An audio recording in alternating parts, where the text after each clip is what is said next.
Hello, dear. It's Heather, and you're watching Save Today with Heather J. I'm somebody who has spent her entire adult life living paycheck to paycheck and being one life event away from financial crisis. I say that every single time I open my video, and I'm sorry for those of you who've been here from the beginning and are tired of hearing me say the exact same spiel.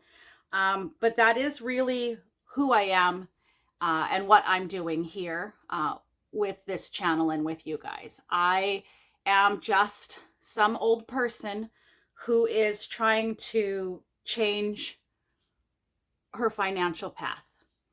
And I'm not a financial wizard in any sense of the form. There is a lot I don't know, which is why I make a lot of the same mistakes again. Um, if you're interested in following along, I absolutely welcome the company in this journey. Um, it's definitely a long, lonely road as we sit here quietly in our homes trying to get through to the next payday and then get through to the payday after that. So any kind of company we can have along the way is greatly appreciated. It's makes it feel a little bit less lonely and overwhelming. So what are we here? What am I here to talk about today? Today I'm just closing out my month of February budget, and we're going to take a look at my debts and desires, my credit score, my savings, all at the end of that. For myself, the way I have set up this, I set up my month as a whole, and then I go set up each paycheck. And at this point, I have closed out paycheck number 1 and paycheck number 2 for February, but I need to go back and close out the month as a whole. I am a paycheck to paycheck person, but those bills come once a month, and so I need to have my months and then my weeks. So that's where we're at. I'm just closing this out. At the beginning of the month, did go over what this estimate is, and so today we're going to refresh what the estimate was and see how that compared to what real life was, and then we'll go take a look and see how that impacted the long-term goals. So for the way I have these set up, I have my income, my fixed expenses, my flexible spending, and then what my ending balance was. I estimate I'm shouting, I apologize. I estimate my income based on my hourly wage times the amount of hours I generally work times the amount of weeks per pay period. Take away 25%. So this budget we're going over is a monthly budget, so it has a 4-week paycheck. So $20.85 an hour times 38 hours times 4 weeks, take away 25%, gives me an estimate of $2,376.90. I have a line for other, just in case something comes in unexpectedly, but I almost always will write that as 0. That just gives me a spot to put it if something comes up unexpectedly. So my estimate for the month was my estimate for the month was $2,376.90. What I actually received was $2,894.88, which was $517.98 more than I thought I was going to receive. And that is because I have begun to buffer my paychecks with paid time off. I am able to do that with my company where I can request the paid time off on the days I did not work, and that will be added to my paycheck. Last year, I did not take any time off, and at my anniversary date, I lost a significant portion of my paid time off because I hadn't used it by going on vacation. I'm trying to, number one, prevent losing that because I've earned it and it's mine and I want it, but also because I'm trying to save up for a large ticket item, and I'm using that to help build my savings at this point.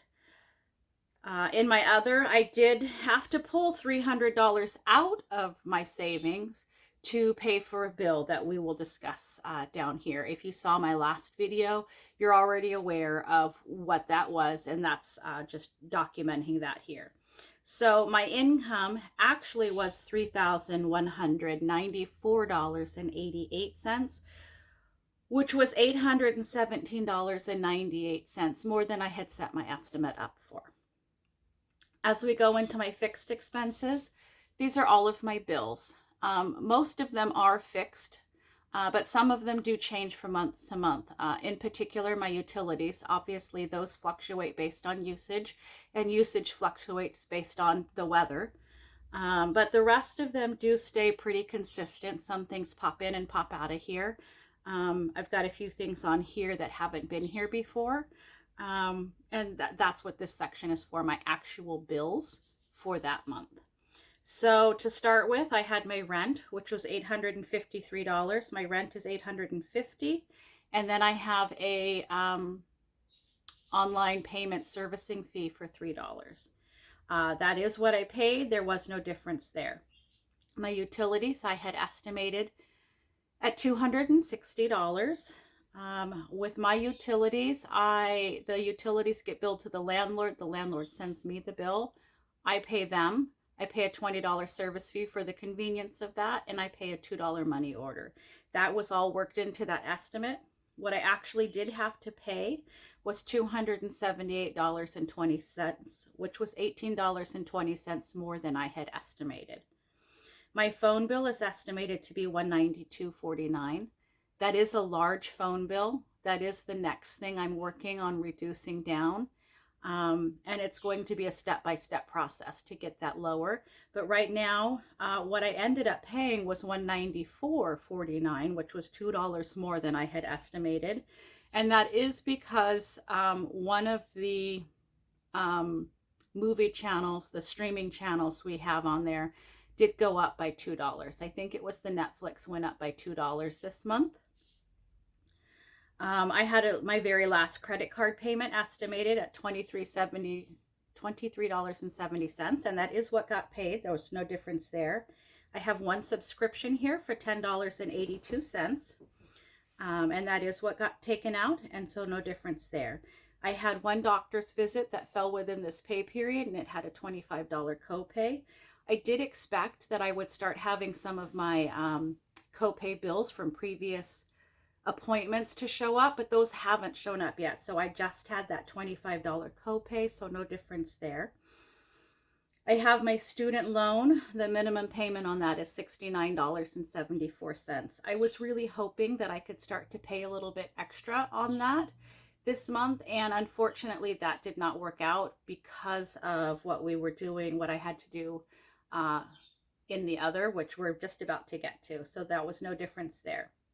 And then in the other, I did have $376 that I had to pay here.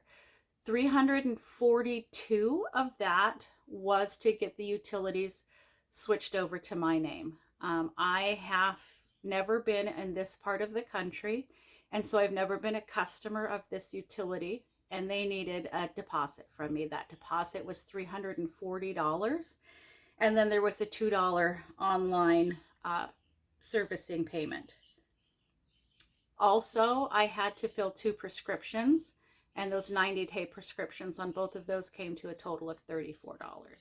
I did choose to put my prescriptions up in my bills instead of in my miscellaneous spending, because I do see those as bills. They're necessary. They're things I can't get away with not spending. So that's why they're there. That does mean that my actual fixed expenses was $1,830.85, which was $396.20 more than I thought it was going to be. Now, assuming I pay all of my utility bills on time and none of them are late for the next 10 months, I should get that $340 back.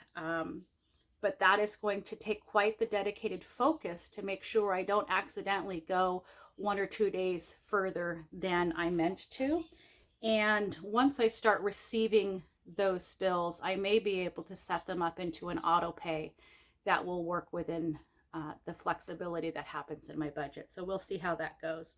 And by flexibility, I just mean that my pay dates can rotate just because they're every 2 weeks instead of very set days within the month. And so there are times where the way that rotates out, it's going to be the rent paycheck when this is due. And so things will have to be adjusted and accounted for. So we'll see how that goes as we move forward.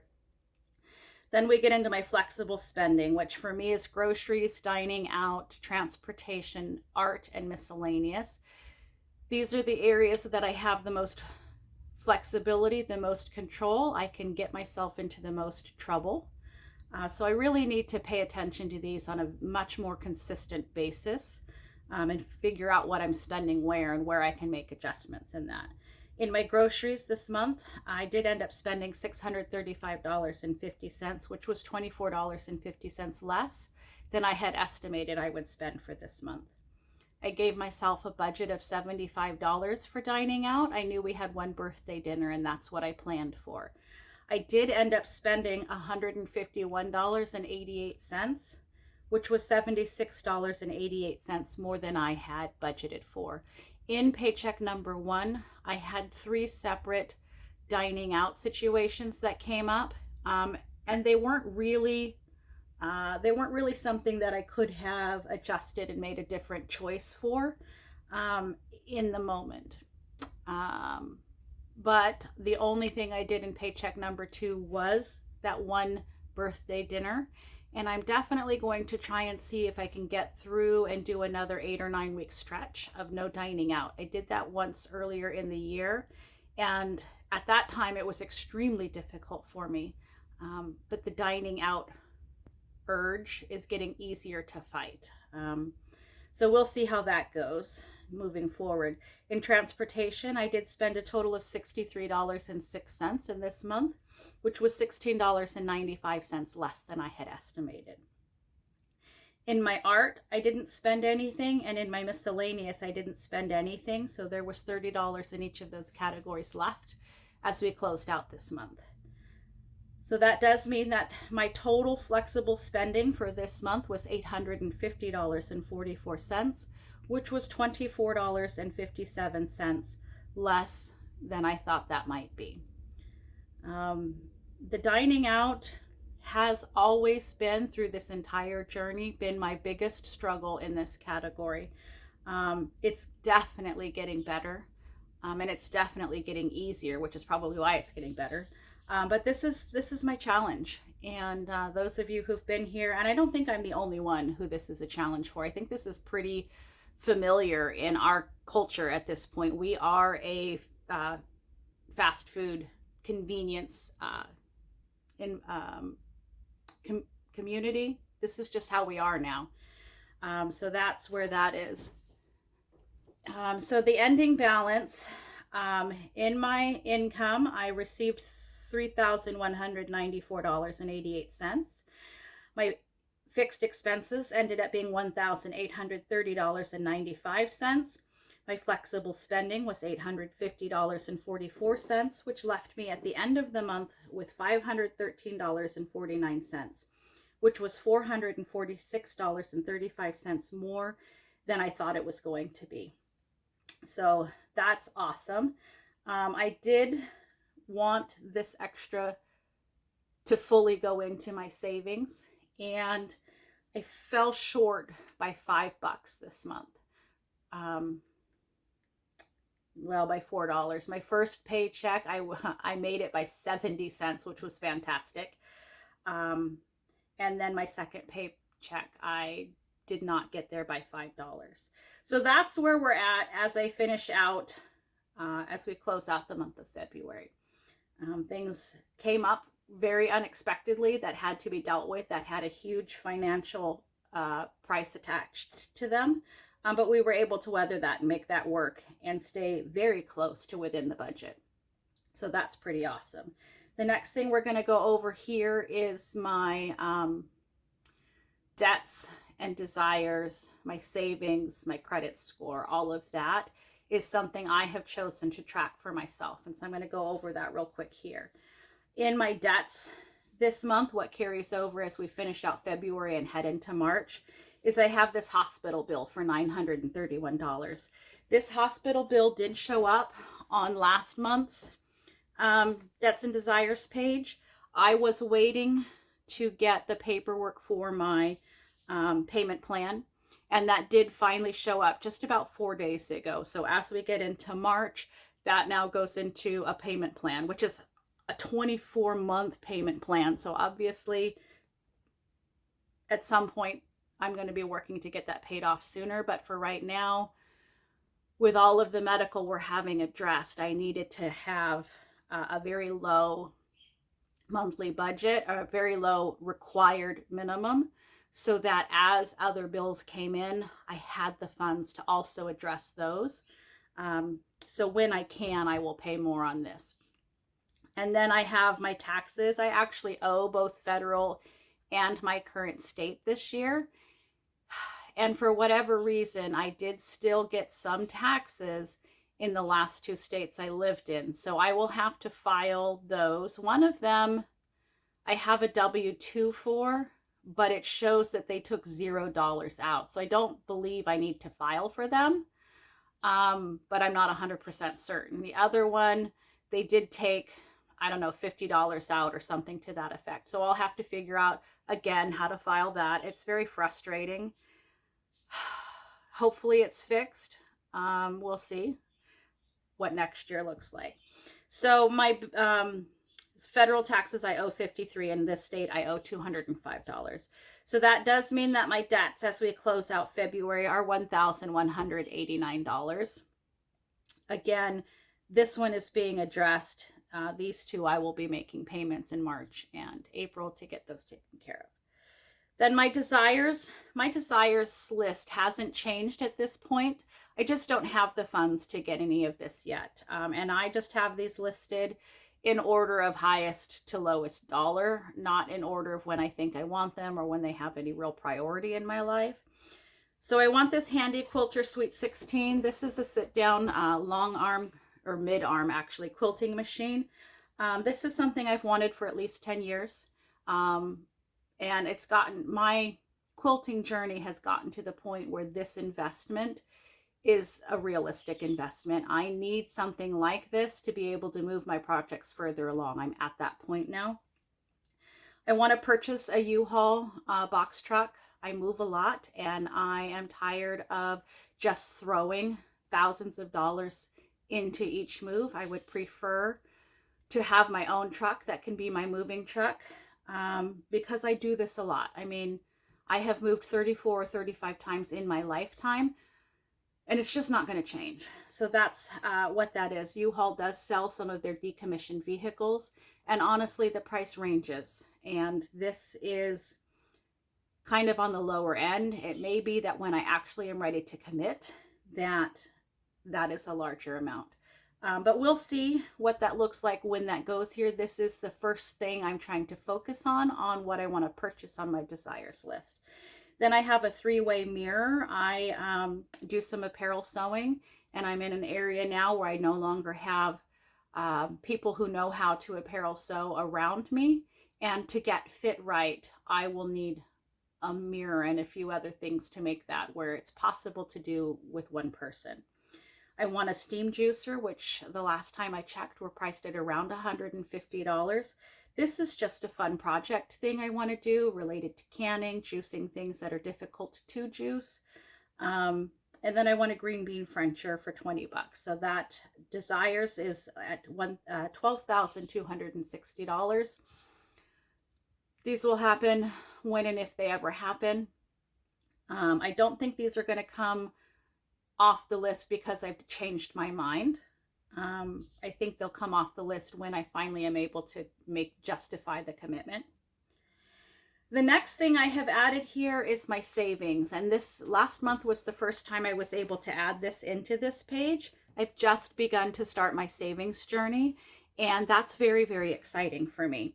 I have 2 different bank accounts, and I have savings in both of them. And when I finished out January and started February, I had $138 in the one and $124 in the other, which gave me $262 in savings as I closed out January. In February, I was able to add $54 to the one, which brought it to $92. I was able to add $159 to the other one, and then I had 2 cents worth of interest that I earned last month in that one. So 159.02, which brought that up to 283.02. So as we close out February, I do have $475.02 in savings. And again, I had to remove 300 of that to do my deposit on the utilities. So I've managed to move $775 into savings. I guess, can we call it savings if I had to take it out 2 weeks later? But I do. I'm very, very excited about that. But as we close out, that's what I have in savings. And then here I have my credit score, and I have decided I'm not sharing what my current is as I get into good, or into, as I start climbing. I don't know why this particular number is something I feel that I need to be a little bit more cautious about, but I do. But I started as far back as I can check my credit history. That goes back to April 2020. And at that time, I was at 582, which, as we see over here, puts me just barely in the fair category. And I was able to increase that to 695 as we got to June 2021. That was the highest point on the thing I'm able to check. And then unfortunately, some life events happened that very quickly dropped that down. In September of 2022, I was down at 490. And this is what I'm trying to climb back from.